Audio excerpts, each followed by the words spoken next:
go ahead and get started. Because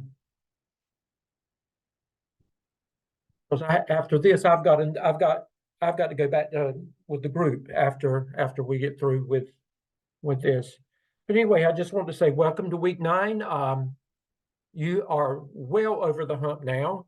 A lot has been accomplished. You've come a long ways, as I said last week, and since then, you've come even further, and I'm going to let Dr. Revis just address that because it was for her this past week. Good evening, everybody. Hope everybody's had a good week last week and beginning of this week. I did review portfolios, competency folios, and I will have to say that I was very pleased with what came in. There were some of you had to do some minor revisions. I was very picky with them, and the reason being is this is your first experience with a competency folio, and so I wanted you to get off on the right foot with that, because you're going to be doing this each and every semester throughout this program. And if you don't get off on the right foot, then what could happen is at the end of the program, you get somebody else who may be a little picky and make you go back and redo a bunch of things. And I don't want that to happen. Everybody turned in their portfolio work on time. So thank you very much for that. I still have 4 of you who have revisions that you need to make on some of your competencies. And so I sent an email out. It was probably about 6 o'clock, 6:15 this evening for you to just a reminder that you have to go back in and look for those revisions. But overall, I'm very pleased. I think you've got a good feel for your competency folio going forward. So thank you. Thank you, Dr. Evans, thank you, students, for for listening to us and doing what we ask you to do. And I'm very pleased with where you are. And with that in mind, I'm going to share my screen because we're going to hit the road running. Just a quick review, and you can find this in your, here it is. The week 9 agenda. It's important that you go to week 9 and you find it. This is what it's not going to be a long class tonight. It doesn't need to be. I'm going to very quickly just give you some pointers about the AAPTEL Task 1 for those of you that are still working on it and have not submitted anything for my review yet. We're going to go into AAPTEL Task 2, and we're going to show you how Task 1 works hand in glove with Task 2 work. And then as a part of that, Dr. Revis is going to briefly go over a PowerPoint that she created on the needs assessment and the gap analysis that we'll be talking about for Task 2. And then finally, the same thing that you did with the AAPTEL when you had gotten some of the tasks completed, you came together as a Zoom team and you chose a captain, and you came together and you provided a scholarly discussion about the AAPTEL development and what it was that you were going to have to do to complete the work as you looked ahead at future tasks as well, and just helped each other out. So that is going to be an assignment as well. I've included on here because this is what you should have already done this past week. And then this is a look at this week's work. Just remember the peer reviews will start after you submit your work on AAPTEL Task 1. This week, the peer reviews start, so make sure that you give us quality peer reviews. Don't just, you know what to do. I'm not even going to camp out there. And then next week will be spring break for Gardner-Webb University, but it's not spring break for you. You just don't have to come online with class. So this is the work that you will be doing that week because your work continues as well. We won't be coming online, but I will be checking work on a daily basis. Dr. Revis and I will be available if you reach out to us for any needs. So I would print this out and I would have it at my side so that I could refer to it as needed. Dr. Revis, did I miss anything with that? I think you're good. We're rolling right along. Okay. So with that in mind, let's pull up. I want to just pull up the helpful hints document again as a reminder. This is, and 4 people have submitted task 1 already. I've cleared a couple. The other 2 is just minor stuff that you've got to finish, but I think they have found that if you do what Dr. Revis and I asked you to do, that it's not a hard process. Just do not procrastinate. And I've been looking in Blackboard. I think most of you are well on your way to to getting this finished so that you can move on and do the actual legwork that you're going to have to do with task 2. But just as a reminder, you've got 5 headings. It's a lit review. And for each of those headings, you're going to do a minimum of 3 references. And we have indicated, and I'm not going to go back and tell you who they are. You should have it in your notes, and it's in the video from last week. There are some seminal researchers that we ask you to consider for each of these, and I am looking for those. I will tell you, don't forget APA for 3 or more authors. That has been something that some of you have forgotten, so don't forget that.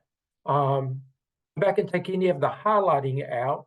And then in conclusion, when you get to prompt 2, remember we said that you've got to do 2 things, a checklist, and you've got to do, going back to your research, remember you're looking at teacher leadership and teacher empowerment, what it looks like for the teacher in the classroom based on the research, what it should look like for the teacher in the school outside the classroom, their leadership outside of that. Remember, we said that the end result is that it should ultimately improve student achievement if teachers are doing what they're supposed to do. If they have a high sense of teacher efficacy, self-efficacy, that should have a direct impact on student achievement. But this is not necessarily about the students. It's about teachers. So that's the lens that you should be looking through. And then prompt 2, the checklist and the survey. We said that that if you do not have a walkthrough checklist, you're gauging what it looks like in the classroom. You're not doing anything with task 1, prompt 2, except getting the checklist approved. We said if you don't have one, this is what you're supposed to use. And that is using Marzano's high yield strategies checklist that we've added for you. And remember, the only thing that you have to do differently is to go back in and change these columns. The no should be first and the yes should be second. And Dr. Lamb said to do that based on when you put it in for results, like if you put this in for results, that the no column, anyway, it has something to do with the way it's evaluated. So just make a habit of when you do a yes or no questionnaire or checklist, the no first and the yes second. And it's the same thing for the survey. Everybody should do the same survey with these 5. Don't do anything differently, and it should be a no column and a yes column. Dr. Revis, you got to help me remember to make those changes. And then remember that although it's everybody's doing the same thing, just to learn the process, you have to submit this to Qualtrics and get Dr. Lamb's permission to do this. And he sent you through that process, and those steps again are in Blackboard if you need them, how to do Qualtrics. If you have a problem with it, reach out to Dr. Lamb. This task is due no later than Sunday at 6 o'clock for my review, and then it'll be ready for peer review. However, I am hoping that I will see this work way before Sunday afternoon. Like I said, I've gotten 4, and you should have no problem getting through with that. Any questions about what you're supposed to do with task 1 before I move on? Any questions? Dr. Stedman. Yes.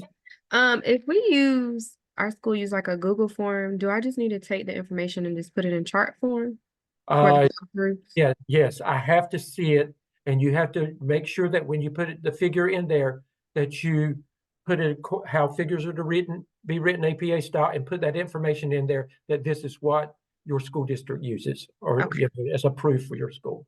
Okay. Okay. Any other questions?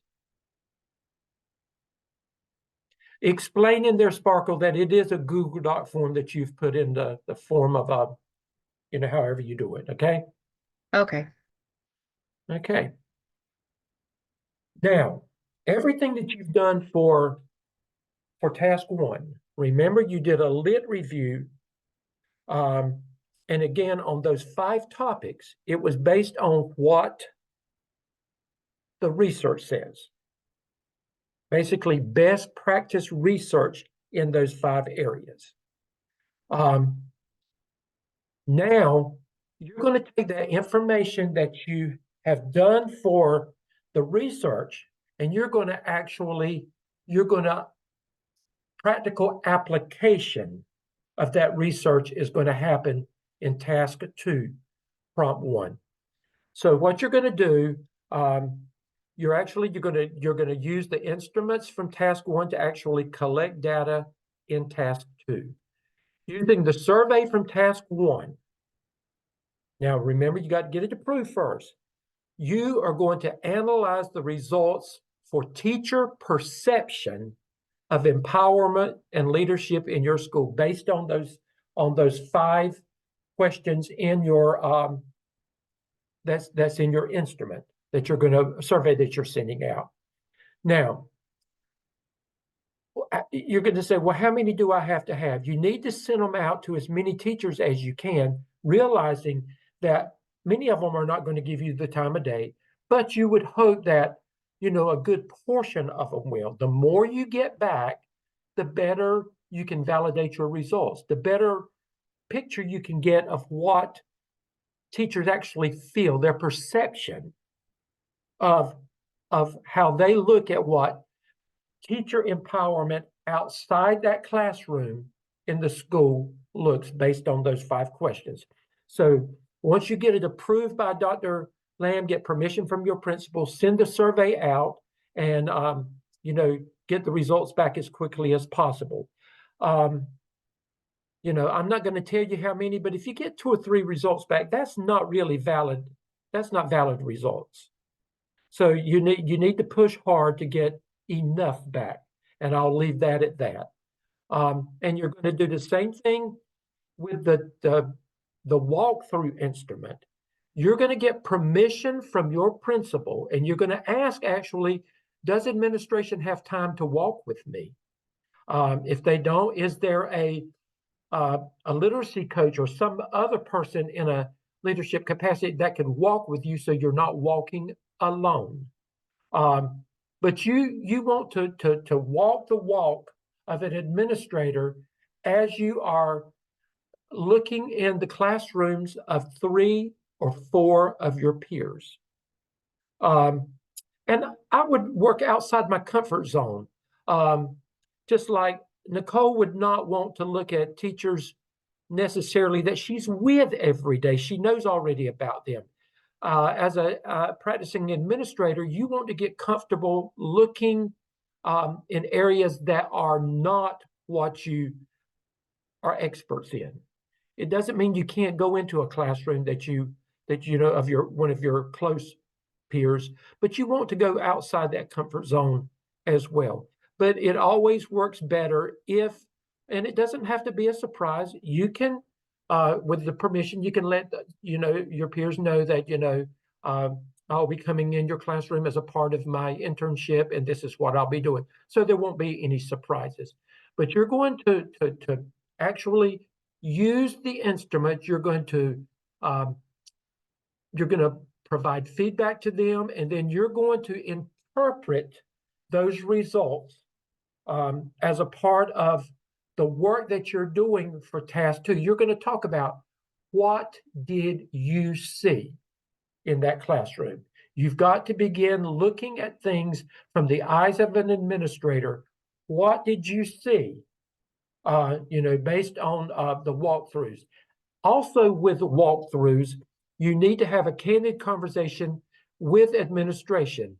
When you are walking through the classrooms, what is it that you see as areas of concern? What are the things that you feel like that our teachers are doing best? Don't just talk about the areas of needed improvement. Look at what they're doing and find opportunities to praise them for that as well. But what you're doing, you're actually doing quantitative and qualitative research with this on a mini scale is what you're doing. But you're responsible for task 2 of actually implementing the checklist with your walkthroughs and sending out your survey and getting valid results from that. And then you're going to talk about all of that in task 2. Now, how are you going to talk about it? I'm going to show you something.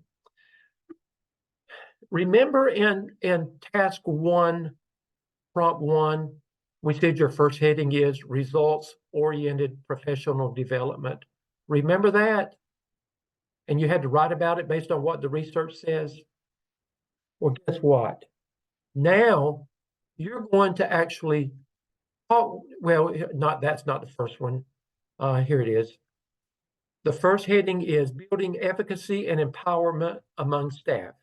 Now, once you send those surveys out, you're going to have something to work with, and you're going to go back and you're going to say, you're not going to repeat the research that you did in task 1, prompt 1, but you're going to refer back to the research just as an introduction to what you're doing.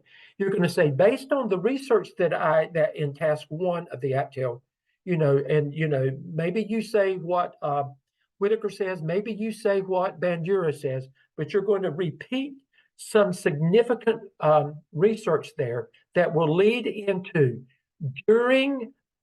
as a result of the survey, the questionnaire that was sent out, the survey that was sent out, these are the following results. And you're going to break down those 5 questions or prompts that you ask the teachers to give you feedback on, and you're going to break it down and you're going to talk about it there. But not only that, you're going to say out of the 25 teachers that were surveyed, 15 responded, and out of the 15 that responded, this percentage, 75%, indicated blah blah blah.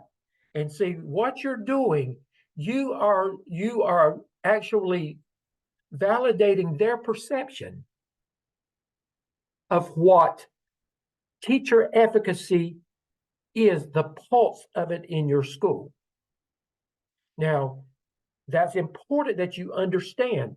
This is what the research says in task 1. But in task 2, this is where the rubber meets the road. This is what it is in our school. Okay? The research says this. This is what it says in our school. And you're going to go back and you're going to do the same thing for all 5 of those headings. And this is all of these 5 headings are going to be based on largely based on what the research says versus what your findings are. The findings are going to be from your walkthroughs, and the findings are going to be from the survey that you send out. And remember, you've got to use professional language in there. You've got to be able to back it up. And then not only that, and I'll show you something in a minute. I don't want you just talking about it. I want you to show it. Let me see. Let me come down here. In your research, now look like here, it's like here it says technology was evident in 80% of the classrooms observed. And this is your walkthrough. Something that they looked at. Now, everybody may not look at technology. This person zeroed in on technology. You can't see everything when you go through, but there may be when you go in as an administrator, or you're looking as maybe you're looking at maybe you're looking at to see if everybody's zeroing in on something that you have stressed that they need to be doing. And that's what your walkthroughs are for this time. Maybe the next time your concentration is going to be on something else. But each time you go in, it gauges your feel of what is happening in this classroom and what isn't happening that needs to happen. And this gives you your one-on-one conversations with your staff. It gives you ideas on what I need to talk about in a staff meeting collectively, what my PLCs need to be focusing on, what my literacy coaches need to be working on, or my math coaches. It can be what we need to do school-wide for staff development. There's lots of things that you can look at. All of this, all of this is the language that you are going to be narratively talking about in all of this writing that you're going to be doing. Now,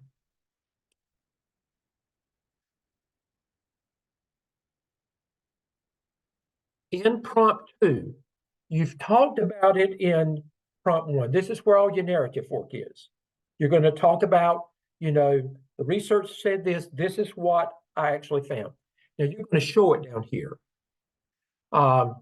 You're going to actually put results in. This is the walkthrough instrument that they use. You're going to put actually results in there from your findings, from what you did. These are actually results from the surveys. Again, you're going to show it, and then you're going to break down each of those questions. You see what they've done? They've done pie graphs, actually show that teacher has input on professional development. Well, 41% said yes, and 59% says no. This vividly, graphically shows what you've already talked about up there in the previous section where you narratively talked about it. Make sure that there is a clear section that shows where you have talked about you've talked about your conversation with administration, coaches, whomever you talk with about their walkthroughs and what they see. You could actually, in addition to the surveys, you could have a small focus group, and it could be your PLC. You can meet with your PLC and have a small focus group where you further talk about, things that they see in the school, and you can narratively talk about this. This really needs to have a lot of conversation in it, a lot of conversation. And I will tell you, I'm going to look for it, but your evaluators look heavily at task 2, don't they, Dr. Revis? Heavily. This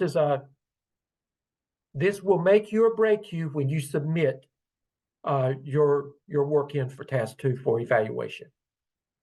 Dr. Revis, I got to have a water break. Is there something that I have missed up to this point?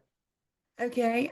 If you will stop share, I'm going to do the little PowerPoint, which is kind of a summary. Right. And I'll share my screen. Can you see my screen, Dr. Yes, ma'am. Stedman? Yes, ma'am. Okay. All right. So what we're doing here basically in the AAPTEL is a needs assessment. And so a needs assessment is just a comparison of your current state of instruction, or in your case, in the AAPTEL, is a current look at teacher empowerment and leadership. So it gives you an opportunity as far as when you're completing those walkthroughs and that survey, what you're doing is you're looking at the current state, right? You're seeing what's going on at your school with respect to teacher leadership and empowerment. And then what you're doing is you're doing a gap analysis.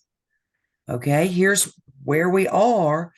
What does the research say we need to do in order to have a school that demonstrates a great deal of teacher leadership and empowerment? Excuse me. So aligning this with your AAPTEL, we're going to gather and analyze information about the existing state of your school.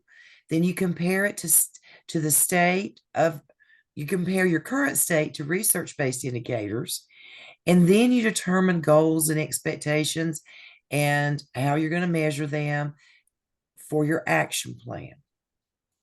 So in AAPTEL Task 1, Prompt 1, you did research on those 5 areas, right? And you had to have at least 3 authors, and you were told what researchers needed to be in which ones of those areas. All right. And also in the AAPTEL Task 1, Prompt 2, you identified your walkthrough checklist and your teacher survey. And we told you to stick with the teacher survey that we gave you in the helpful hints document. Now you're gathering data, and that starts Task 2, Prompt 1. You administer the instruments and you collect data. And then you collect your walkthrough data. Okay. And what do we do after we collect data? We've got to do an analysis of that data.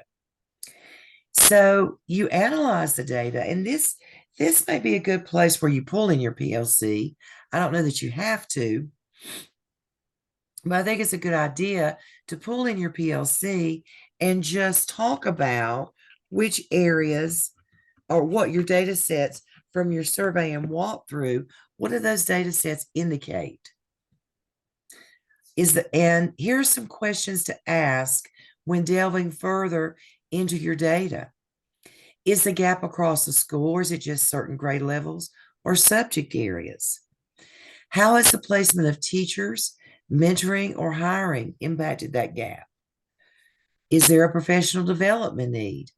If so, is that need for all staff or just targeted staff members? And are there a few superstars who could be empowered to lead professional development?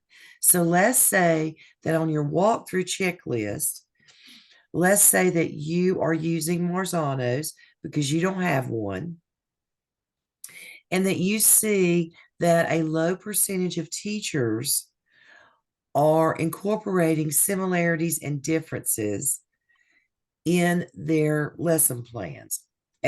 Well, from when you looked at it during the time of your walkthrough, then you have a discussion about, is that particular methodology, instructional strategy, if you will, is that something we need to have professional development on? And then you're going to, in the AAPTEL Task 3, which we're not even talking about, but where it's going is, once you identify those gaps, then you meet with your PLC to develop an action plan for teacher empowerment and leadership. How do we close that gap? So again, your Revis, survey, yes. yes. Dr. Revis, for that Task 3, she's just telling you that we will talk about that when we come back after spring break. Okay? Right. You don't need to be worried about that. I just wanted to make sure that you saw where things were going. Just take note of how Task 2, Prompt 1 is written up. You're not going to go back and regurgitate all of your research from Task 1 in each of those 5 areas. Right. You're just going to say maybe a brief paragraph about the research says that In building efficacy and empowerment among staff, this needs to happen in your school, or this is what it looks like. Then you talk about, in the next paragraph, you talk about what your survey results say. Your survey results say that teachers feel very empowered in budget. Well, they won't feel empowered in budget typically, but they feel very empowered, let's say, give me an example, Dr. Stedman. Well, in being a part of the hiring process. Okay, in being part of the hiring process. Or interviewing process, rather. Right. Or the interview process. Or they may not. Right. But that would be an example of building efficacy and empowerment. And then when you get to results-oriented professional development, in that section, you pull out a brief paragraph about this is what the research says. Here's what my data sets say. And again, you're going to pull from your survey there, right?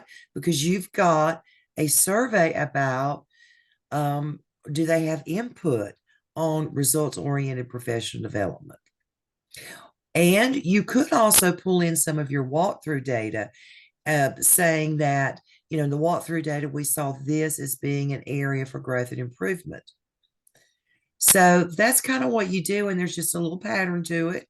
And that's what I would recommend, really looking at that helpful hints document and making sure you're following along with that. Right. Thank you, Dr. Revis. And again, you can't reiterate this enough, that gap analysis that she talked about. A gap means your whole purpose is the research says, here's what the research says. But when I did all of this work for task 2, this is where our school is. It doesn't mean everything's bad, but it means that there are areas of concern because, this is what we're seeing. That's why it's called school improvement. That's the process of growing. So you're determining what that gap is. And when you go to task 3 that we'll talk about when we come back from spring break, your job is, you see what my hands are doing?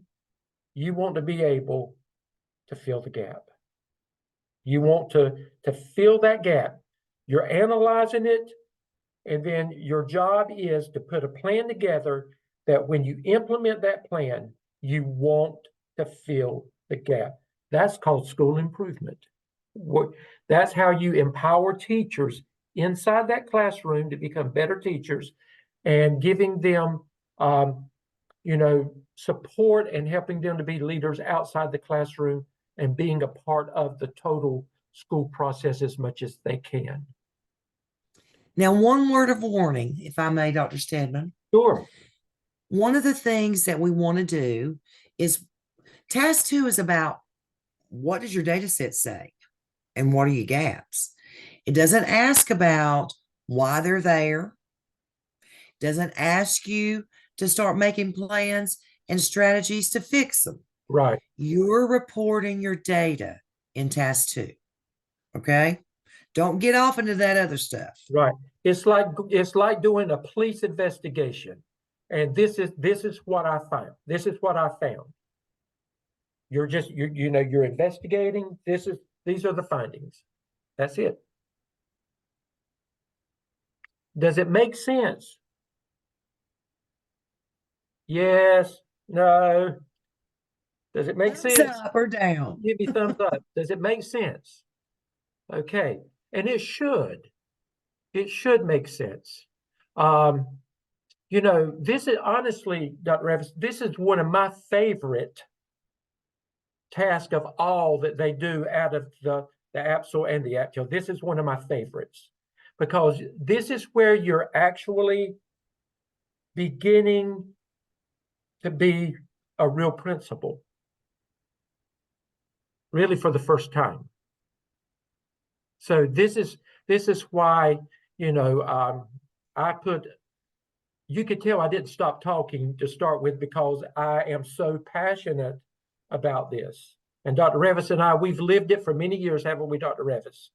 We So, have, yes. many, many years, as practitioners ourselves, and then we've taught it for many years. So this is a real passion of mine, or ours. It is. Okay, before we move on, because remember we said we're going to start cutting the apron strings. So, we're giving it to you because we know where you are now. So do you feel comfortable? Do you know what you've got to do pretty much independently over the next couple of weeks? Okay. Do we need to talk about the the research assignment, the Zoom research assignment for the AAPTEL, or as a Zoom team? Do you know what to do? Do you know how to move on? Pick your leaders. You plan it out. You do it just like the AAPTEL, except you need to do it better. You know why? Because you've grown. So I would expect to see you even doing better. I need to hear the research, the language, the research language in there. And I was very pleased with the 4 people that have cleared task 1 of the AAPTEL. Dr. Revis, I saw lots of references to the textbook readings in there. So, I was very pleased with that because I was looking for that. So very pleased with that. Cycling back a little bit to the AAPTEL Research and Development Zoom assignment. If you remember on the APSL one, we gave you some conversation starters. Okay. There are no conversation starters for this one. So you choose your Zoom leader or somebody volunteer who's not done it before. And you can either just together decide what you want to talk about in that particular Zoom session. It needs to be related to your AAPTEL now. So I would expect that you would want to talk about those 5 areas of teacher empowerment and leadership. What did you find? Well, this is what I found. What did you find? Were there any surprises? Just put on your thinking hat and think about what kinds of questions and discussion that you want to have, and make sure again that you're referencing that literature that you use in that task 1. But not only talking about the literature, but what you find in your school. Right. Revis, and I'm going to challenge you. We know who you are now. You're a small group, so I know who you are, the introductions, all that stuff. You don't have to go through all that again. We're past that. I would not even start out with those little touchy-feely things that we start out with sometime. You need to spend some quality time truly talking about the AAPTEL and everything. Just the leader, just start out and get to the meat of things, organize it, get to the meat of things. In 20 minutes, you should not be through with this task. You should use the quality time that you've got in a Zoom meeting, and you should plan it well. But in 20 minutes, you're not giving something of this magnitude justice if you're through in 20 minutes. Would you agree with me or disagree, Dr. Revis? I agree. It's a lot of information. Mm-hmm. And remember, the AAPTEL is about teacher leadership and empowerment. Okay. So stay around those topics. Okay, everybody got it? Everybody good? Okay, I told you it was going to be, I was going to keep it to 45 minutes. Even if I wasn't in New Orleans, I was going to try to keep it to 45 minutes tonight. But I don't want the team to have to wait for me too long, so I will be signing off in just a few minutes. But I have time for you. If you have any questions, because I don't want any, reservations on your part. Dr. Stedman, I know we use the 5 questions that's provided. And then I see Ms. Smalls put about the teacher working condition because our teachers did the work that just took those. Do we add more, or you just want us just to use the Don't deviate. don't put any more in there. You Okay. really don't have time sparkle. And I think sometimes we've had some trouble in the past. So these are going to be approved by Dr. Lamb. Okay. And so that way we can support those 5. But if you go beyond that, if there would be some questions when you present this information later on after task 3, then it's hard for us to be able to support you. Okay. Good question, though. When is the Zoom session actually due? Everything is going to be due. Well, let me go back and look, Leanne. I don't want to say. Okay, I'm looking at. It's not this coming week, but the next week. It's the week of spring break, the end of spring break on. I can't even see this writing. It's so dark in these rooms. They don't have light for anything. 3/17. So it's not this week. The only thing for this week is going to be your AAPTEL Task 1 draft is going to be due for me in discussion board. And I hope I've got them all before then. That's the only thing that's due for me this week. So you've got, you've almost got, if you get that in, that means that you've got about a week and a half to get all this other stuff done without me aggravating you or Dr. Revis aggravating you. Okay. Y'all you look so serious. Are you tired? Are you tired? I understand. But you're good, right? You're good. Any more questions? Okay, guys? Have a good week. Reach out to me if you need to. I will be available. Dr. Revis will be available, even though we're not coming online. You reach out to me if you need me. Ask Keisha. Won't I answer you, Keisha? Good night. Okay. Okay. Bye-bye. All right, thank you. Good night. Good Good night. night. Good night.